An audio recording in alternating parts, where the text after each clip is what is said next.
Hello! Welcome to Project Hobby TV. Tara, biyahe tayo.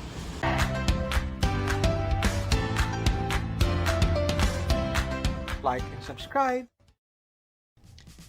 After tayong mag-paraw sailing bilang pagtatapos ng ating unang araw sa Boracay, today, lilibutin natin ang isla through a land tour.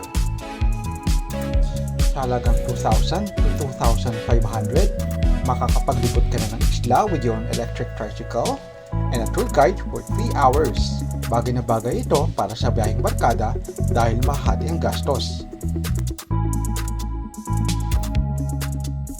Sasamahan tayo ni Raymond, ang aking local tour guide, and you may contact him through his number and Facebook page na nasa description box.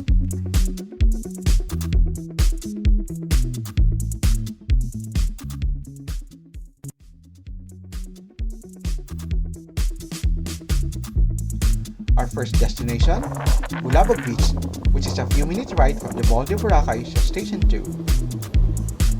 Bulabog Beach is known for wind and kite surfing, attracting visitors from all around the world. This is also one of the best spots to witness the sunrise dito sa isla. Pero, alam nyo bang dito matatagpuan ang pinaka-photogenic coconut tree sa buong isla? Inipilahan ito ng mga gustong magpa-picture ng kanilang most dramatic post for their Instagram. Siyempre, papahuli ba tayo?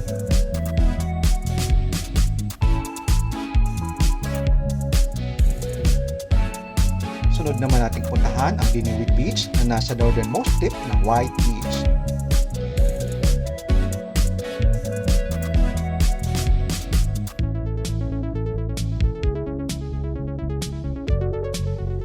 Before reaching Diniwid Beach, matatanaw sa dalampasigan ang mga nakaparadang paraw. Meron itong concrete path leading to the area, which is the Lumbers Point. Ito ang naghihiwalay sa White Beach at ang Diniwid Beach.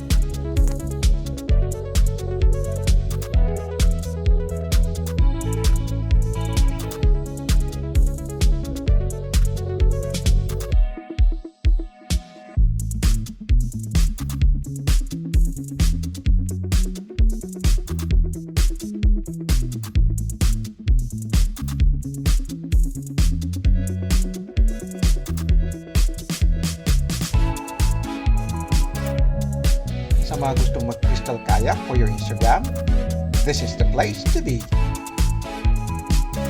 Ask your local tour guide how to avail the crystal kayak at merong separate group na mag-a-assist sa inyo para sa activity na to. Walang specific price for this activity, pero syempre, SOP ang pagbibigay ng tip.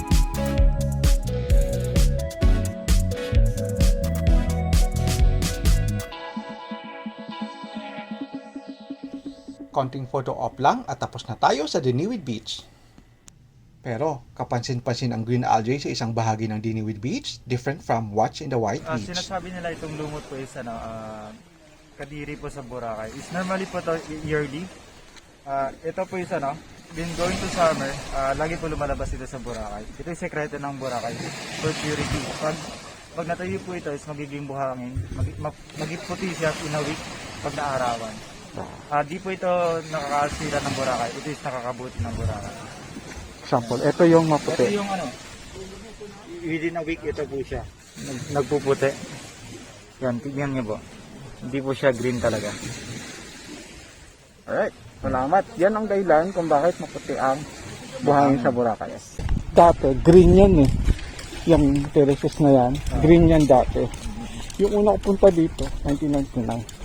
Nandun sa likod yung accommodation namin. Kaya dadaan namin yan. Labas dito ng Fridays. Tapos malawak pa to dito. Yung shore. Oo. Malawak yung shoreline. Tapos, merong nakalagay dyan yung Fridays na kahoy. Kahit ngayon po, meron pa din. Meron pa rin ba? Pero hindi na ganun kalaki. Pero yung Fridays po ngayon, parang nag-lock. Wala na yata eh. Nag-down na. Oo. Nag-down na po yung Fridays. Wala na kayong karatula yun. Diba yung kahoy? Ewan ko lang kung nandun pa din. Kasi dati nandyan pa rin yan eh. Oo. Yung pag-lockdown lang nito, parang di ko nakita. Kasi yung bar nila, mga hotels, wala na. Parang close na. Kasi bamboo sila eh.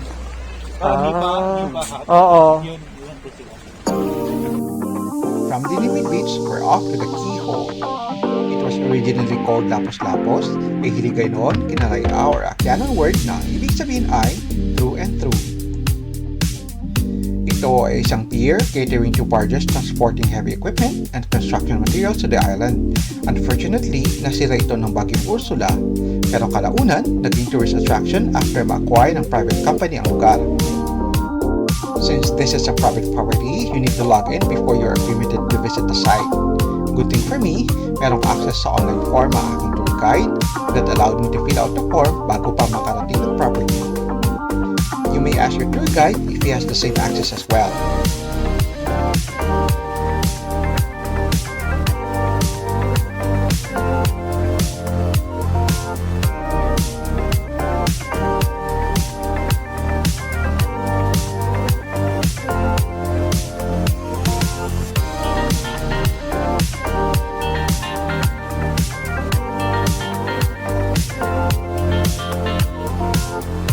Next destination, Puka Beach. Puka Beach is known for puka shells. Matatagpuan ito sa northern part ng Boracay.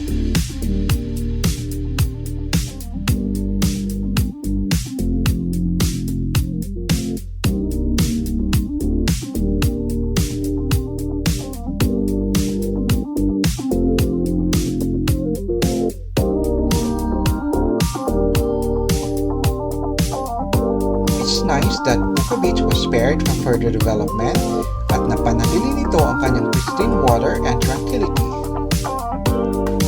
And the land tour ends here. Sayang, walang sunset. Yun pa naman sana ang sadya namin dito.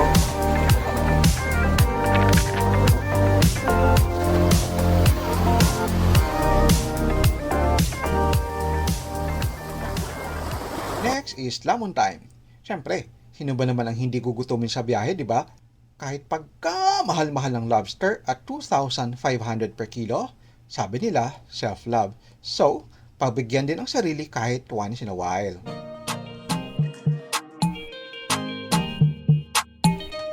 Pagkatapos ng sumptuous dinner, lakad-lakad din. Silipin natin kung anong meron dito sa gabi.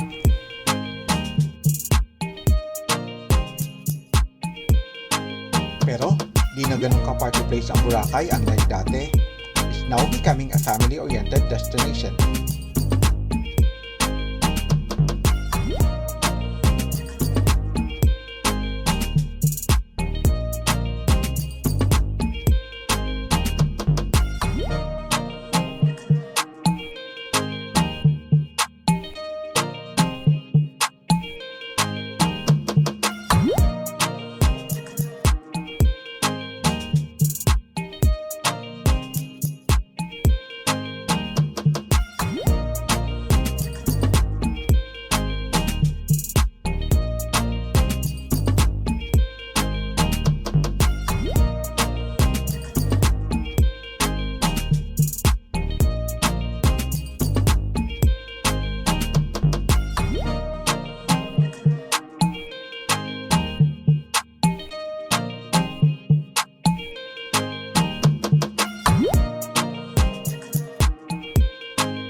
Ay, kapagod.